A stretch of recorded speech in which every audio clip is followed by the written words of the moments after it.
Halo guys, kenalin aku Hanif Khoiriyah dari kelas 6I Program Studi Manajemen Bisnis Syariah. Pada studi vlog kali ini, aku bakal bahas soal ekspor dan impor.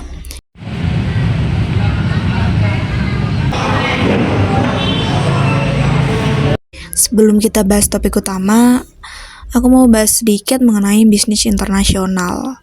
Jadi singkatnya, bisnis internasional itu adalah kegiatan bisnis yang dilakukan antara negara yang satu dengan negara yang lain, di mana terdapat kegiatan perdagangan internasional seperti kegiatan ekspor dan impor.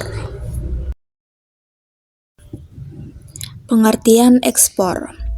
Ekspor menurut Marolop Tanjung adalah pengeluaran barang dari daerah pabeanan Indonesia untuk dikirim ke luar negeri dengan mengikuti ketentuan yang berlaku, terutama mengenai peraturan kepabeanan.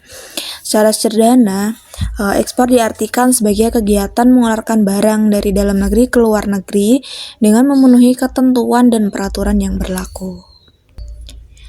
Kemudian proses dan prosedur dari ekspor sendiri, di mana ada beberapa langkah yang harus dilakukan oleh eksportir apabila melakukan ekspor. Di antaranya yang pertama, 1. Korespondensi. Eksportir mengadakan korespondensi dengan importir luar negeri untuk menawarkan dan menegosiasikan komoditi yang akan dijualnya. Dalam surat penawaran kepada importir harus dicantumkan jenis barang, mutu, harga, syarat-syarat pengiriman, dan sebagainya. Kedua, pembuat kontrak dagang. Apabila importir menyetujui penawaran yang diajukan oleh eksportir, maka importir dan eksportir membuat dan menandatangani kontrak dagang. Dalam kontrak dagang dicantumkan hal-hal yang disepakati bersama. Ketiga, penerbitan letter of credit. Setelah kontrak dagang ditandatangani, maka importir membuka LC melalui bank koresponden di negaranya dan mengirimkan LC tersebut ke devisa yang ditunjuk memberitahukan diterimanya LC tersebut kepada eksportir. Keempat, mempersiapkan barang ekspor. Dengan diterimanya LC tersebut, maka eksportir mempersiapkan barang-barang yang dipesan importir.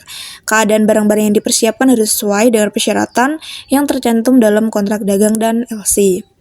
Kelima, mendaftarkan pemberitahuan barang ekspor barang atau PEB. Selanjutnya, eksportir mendaftarkan pemberitahuan ekspor barang atau PEB ke bank devisa dengan melampirkan surat sanggup apabila barang ekspornya terkena pungutan ekspor. Keenam, pemesanan ruang kapal. Eksportir memesan ruang kapal ke perusahaan pelayanan samudra atau perusahaan penerbangan. Perlu dicek perusahaan perkapalan mana yang mempunyai tarif angkutan kargo paling murah dan paling memberikan jaminan akan ketepatan waktu pelayaran. Ketujuh, pengiriman barang ke pelabuhan. Eksportir sendiri dapat mengirim barang ke pelabuhan. Pengiriman dan pengurusan barang ke pelabuhan dan ke kapal dapat juga dilakukan oleh perusahaan jasa pengiriman barang atau perusahaan freight forwarding atau perusahaan ekspedisi muatan kapal laut atau EMKL. Dokumen-dokumen ekspor disertakan dalam pengiriman barang ke pelabuhan dan ke kapal. 8. Pemeriksaan bea cukai. Di pelabuhan, dokumen ekspor diperiksa oleh pihak bea cukai. Apabila diperlukan, barang-barang yang akan diekspor diperiksa juga oleh pihak bea cukai. Apabila barang-barang dan dokumen yang menyertainya telah sesuai dengan ketentuan, maka bea cukai menandatangani pernyataan persetujuan muat yang ada pada PEB. Kemudian ke-9, pemuatan barang ke kapal. Setelah pihak bea cukai menandatangani PEB, maka barang telah dapat dimuat ke kapal. Segera setelah barang dimuat ke kapal, pihak pelayaran menerbitkan Bill of Lading atau BL yang kemudian diserahkan kepada eksportir. Kemudian yang ke-10, surat keterangan asal. Eksportir sendiri atau perusahaan freight forwarder atau EMKL atau EMKU memfiat pemuatan barangnya dan mengajukan permohonan atau ke kantor dinas Departemen Perdagangan atau memperoleh SKA apabila diperlukan. Kemudian yang ke-11, pencairan LC. Apabila barang sudah dikapalkan, maka eksportir sudah dapat ke bank untuk mencairkan LC. Dokumen-dokumen yang diserahkan ke bank adalah Bill of Lading, Commercial Invoice, Packing List, dan PEB. Kemudian yang terakhir atau 12, pengiriman barang ke importir. Barang dalam perjalanan dengan kapal dari Indonesia ke pelabuhan di negara-negara importir. Selanjutnya kita akan bahas mengenai impor.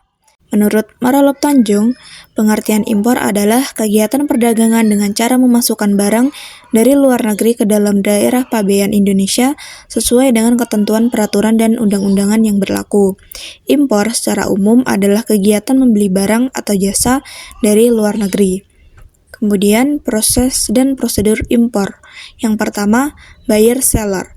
Terlebih dahulu, importir mengirimkan order atau mengadakan surat menyurat kepada eksportir luar negeri. Bila sepakat, maka dibuat kontrak pembelian atau sales kontrak. Kedua, buyer, bank dalam negeri. Setelah kontrak pembelian terjadi, importir membuka letter of credit atau LC untuk dan atas nama eksportir di luar negeri melalui bank di dalam negeri atau opening bank. Kemudian yang ketiga, bank dalam negeri, bank luar negeri. Bank dalam negeri meminta importir menyelenggarakan pembukaan LC untuk eksportir melalui bank korespondennya di negara ekspor. Yang keempat, bank luar negeri dan bank dalam negeri.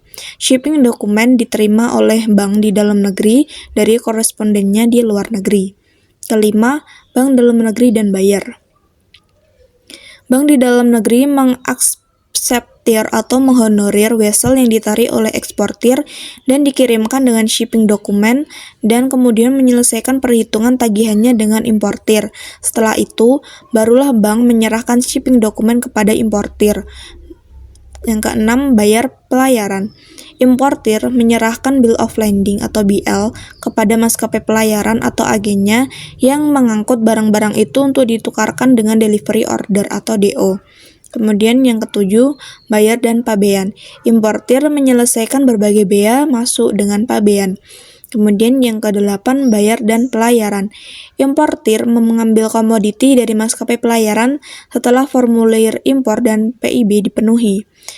Kemudian yang ke-9, bayar dan perusahaan asuransi dan bayar ke seller. Importir mengajukan klaim atau ganti rugi kepada eksportir atau kepada maskapai asuransi dalam hal terdapat kerusakan atau kekurangan. Kemudian yang ke-10, bayar dan bank dalam negeri. Melunasi vessel pada hari jatuh temponya jika hal itu belum diselesaikan sebelumnya dengan bank. Jadi itu penjelasan mengenai ekspor dan impor. Cukup sampai di sini saja studi vlog kali ini. Semoga bisa menambah wawasan kalian mengenai ekspor dan impor. Thanks for watching guys. See you.